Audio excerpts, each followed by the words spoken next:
Hey guys, Luke here, and welcome to episode 12 of my West Tigers career mode, coach mode or whatever. And in this episode I'm going to be taking on the Brisbane Broncos and also taking on the Sydney Roosters. Now you can see here we just had a quick look at the recruitment, and after seeing an under-20s game where I saw Benji Marshall had a brother, I went and quickly signed him. So maybe he can show a bit of potential. So I thought that was a nice little pickup there from our under-20 squad, which isn't actually fully linked. But I thought I'd show all the State of Origin games. Obviously you can't play them, but you can take a look at them. And New South Wales actually won the first two before Queensland won the last one at home. Some very interesting decisions in terms of team lineups, that sort of stuff.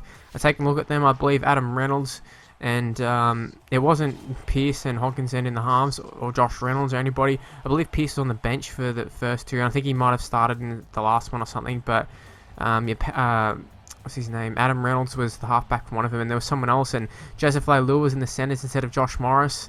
I thought it was very strange. There was another centre who was in there that was, not real life one. A lot of weird selections. You saw for Queensland, Kyle Felt was there, so very, very strange selections, but it was cool. New South Wales got the win. Very unrealistic, some would say. A lot would say. Now, this game taking on the Broncos. Now, this is a little bit unrealistic as well in terms of the Broncos, obviously in real life. Same with the Roosters. Both sides on this game.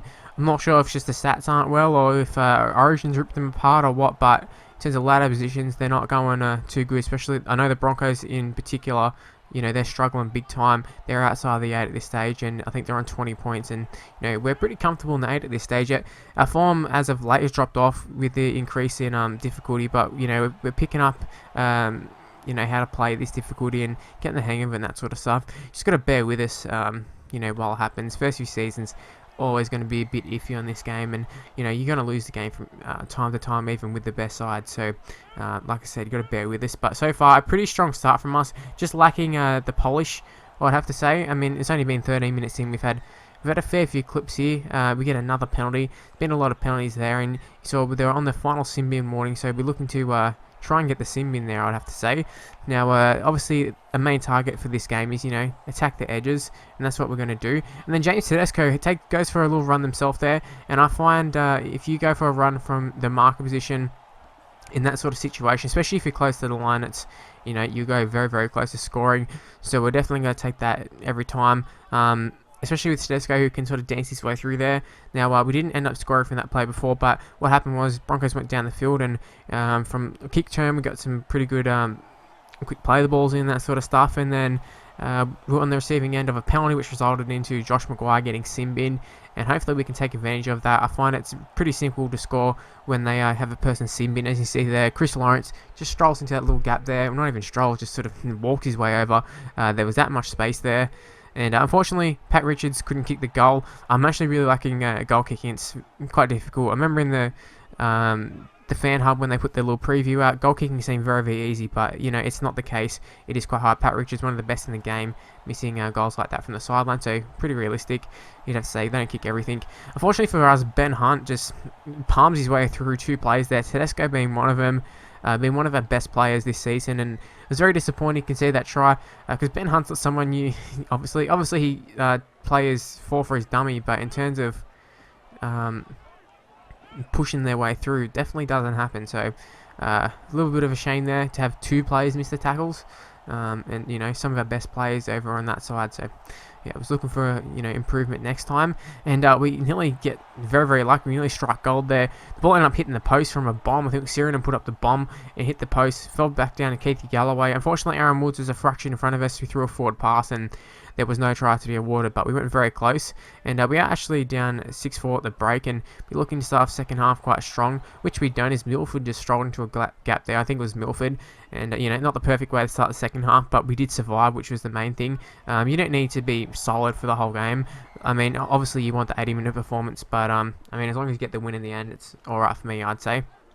Now, right from the start here, Kevin Naguama just dancing his way through there, and Kevin Naguama is going to race away. He's going to score, and what a try there. Kevin Naguama being a bit of a standout for us this season, and definitely someone who I would suggest you look at picking up if you get the opportunity in this game. He's very elusive. He's very, very fast in this game, and he's just pretty good all around. He can play fullback. He's a centre officially on this game, and we've got him camped out on the wing here, so Good stuff there.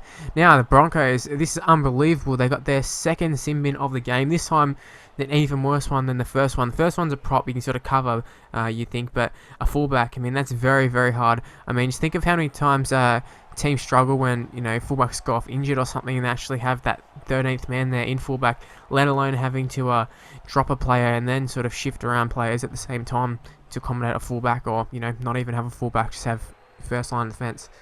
Now, Keithy Galloway, I think that was straight from the tap, or actually I think it was Jack Buchanan, actually. He ran over and scored. They went to the video ref, not really sure why, to be honest, but they did, and he ended up scoring the try. And now, once again here, just exploiting the space down the edges here, and whoever's in at fullback there, I think it's Milford who shifted to fullback, just straight around. We know Milford's not the greatest defender, and Kevin Aguama exploits that big time. Had enough pace to just get on the outside of him, and once he got past him, there was no turning and chasing from there, although Milford is quite fast.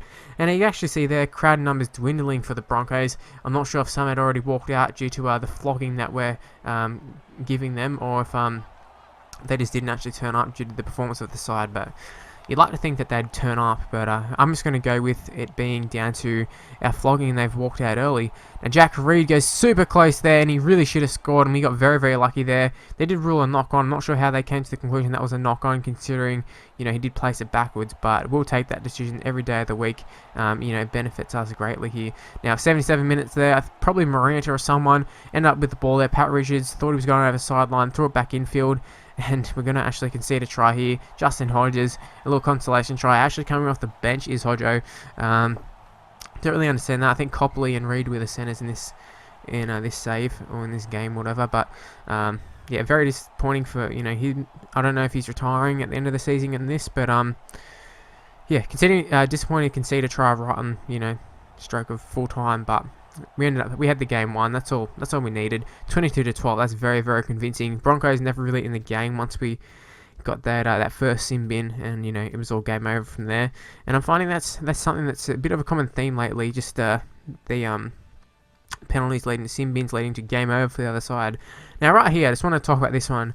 Dean Hallertau on screen. He says he wants to spend more time with his young family, and he will retire at the end of the season at 32 years old. Now, what a great player Dean Hallertau has been over the years. Obviously, as a Bulldogs supporter in real life, I have a soft spot for Dean Hallertau. It was very emotional for Bulldogs supporters when he left. He was a much loved player at the Bulldogs. Obviously, had his fair share of injuries, but at his best, he's a great player, I think, and can be disappointing to see Dean Hallertau stepping down, because he's a good player for us. Obviously, he's starting in the second row for us. He can cover lock, hooker, centre. Like, he's such a versatile player, and would have been nice to if anything, be a bit part player who can come in and play a bit of everything. But instead, we're going to have to deal without him. I mean, it's not a huge loss, but still a loss nonetheless. Now, right here, taking on the Roosters. And Roosters, they're pretty hot so far. Ferguson's actually been dangerous every time we've played him. And like I said before, Roosters aren't really, a great side in terms of the ladder on this. But I was expecting a very tough game.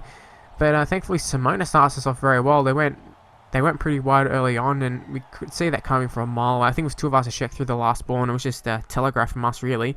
But you can see here, I think it was two of us a check on the inside there. Tedesco comes up with a big tackle on his counterpart there.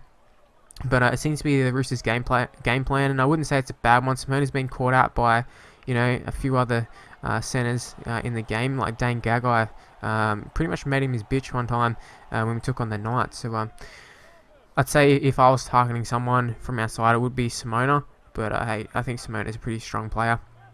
And right here, we got pretty lucky to not concede, a try there for an intercept, but Roosters did still come up with a big play, and they drove us back. And right here, I think it was Farrell or Sirinen or someone ended up diving on the ball there.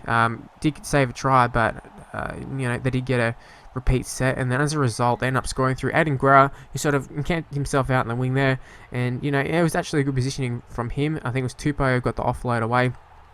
I don't think there was much we could have done there. I really don't think there was anything I could have done personally, apart from, not be down that end of the field to start off with. But, once it got there, it was going to be very hard to stop.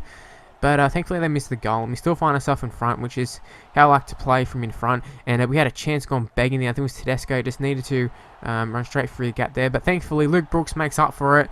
Well, it doesn't really, like, nothing individually, just was in the right place at the right time and picks off that pass and scored right under the post. Paddy Richards converts the try ever so easily, as he should. He's a great goal kicker, and from right in front you can almost throw it over. Right here, Robbie Farah comes up with some magical kick there.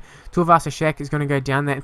Fortunately for us, stays in, but then Kevin Aguama, who I was suggesting earlier that you need to get your hands on, he's very good with the ball, also comes up with a big defensive play there, and Curtis Sirenen just strolls into a bit of a gap there, and even has enough time to come around a little bit, make the kick easier. And at this stage, we're looking very sharp, looking like it's going to be a bit of a runaway game for us, or a bit of a, maybe we can tally up a bit of a score here.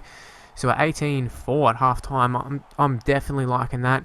It wasn't the scoreline I was expecting, and I believe that the first time we played the Roosters, they came away with the victory. So looking for redemption. It looks like we're getting not only redemption, but maybe a bit of embarrassment for the Roosters. So that'd be quite nice there.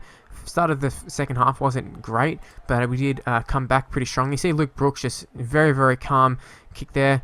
But unfortunately for us, Tuivasa-Sheck just strolls through a gap there. I keep saying strolls through, strolling a lot, but yeah, Tuivasa-Sheck came up with a huge run there. Sesko missed him the first time, and then as a result of that, they quick play the ball and that sort of stuff. We had a few players offside, and then I think it was Stapleton or someone, whoever it was, got a little offload, a little late offload to Mitchell Pearce, who ran away and scored us. There was no fullback at home. Tedesco had to get involved with the play once again, as there was another break. But it was interesting to see that Roosters started throwing it around the ball, and I found it very, very difficult to stop. As you can see here, we got super lucky that pass, the first pass, not the one that resulted in Stapleton getting it, but we had someone there to just get a hold of Pearce or wherever it was. Now, fortunately for us, they are going to go and at least, it looks like a try to me, but Roosters are really back in the game at this stage. I was starting to sort of shit myself here, thinking, oh my god, Roosters, they're going to do it. The momentum's all with them. How can you stop it? We've seen in real life so many times this year, teams get a huge lead, and then all it takes is that one try and a bit of belief, and other teams back in it. And especially with the way the Roosters been throwing it around, it's definitely not something that I like. But thankfully for us, Maloney ends up missing that goal, so his kick and boots aren't on today, and hopefully it's it's going to get us home, I would like to say. I mean, we've got that try advantage. They need to get the goal to get in front, so it's nice it's reassuring to have that. They still have, a little bit of a lead. As I've said before, I think in this episode, I like to play with the lead, so I'm just grinding out a victory. That's what we'll be trying to do here, and just holding on. And Marty Tapau goes through a gap there, gets it to Luke Brooks, and this will be the sealer. Luke Brooks scores his second try of the game. I had a little bit more to do than the first one, but I think that was just down to the passing through the forwards. Now, unfortunately for us, Pat Richards sends his first goal wide of the game, and he's 3 from 4, but it didn't really matter in the end, as we ended up winning that game 22-14. So scoreline sort of reflects the game. Apart from that little flurry the Roosters had, for a few sets in the second half, we were the way better side, I think, and well-deserved win, like I said.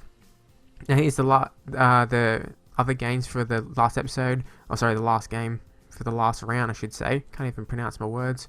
Or I know what I want to say, but I can't say it. Now, interesting results there, but we find ourselves in the top 4. Not too long to go. I think there's only a handful of rounds left, so we're in a great spot to be in the top 4, but there is a lot of teams who are all tied on the same amount of points. But we're in the driver's seat at this stage, and it's up for us to lose this top 4 spot, and they'll go a long way into securing a grand final win. Whether that can happen, I'm not sure, but we'll have to tune in and find out in the next few episodes. So thanks for watching, guys. If you can leave a like, it's very much appreciated. Subscribe to my channel, leave a comment, I'll definitely check it out. Follow me on Twitter at MrLukeMyT, face the page in the description below. And once again, thanks for watching, guys, and I'll see you next time. Bye!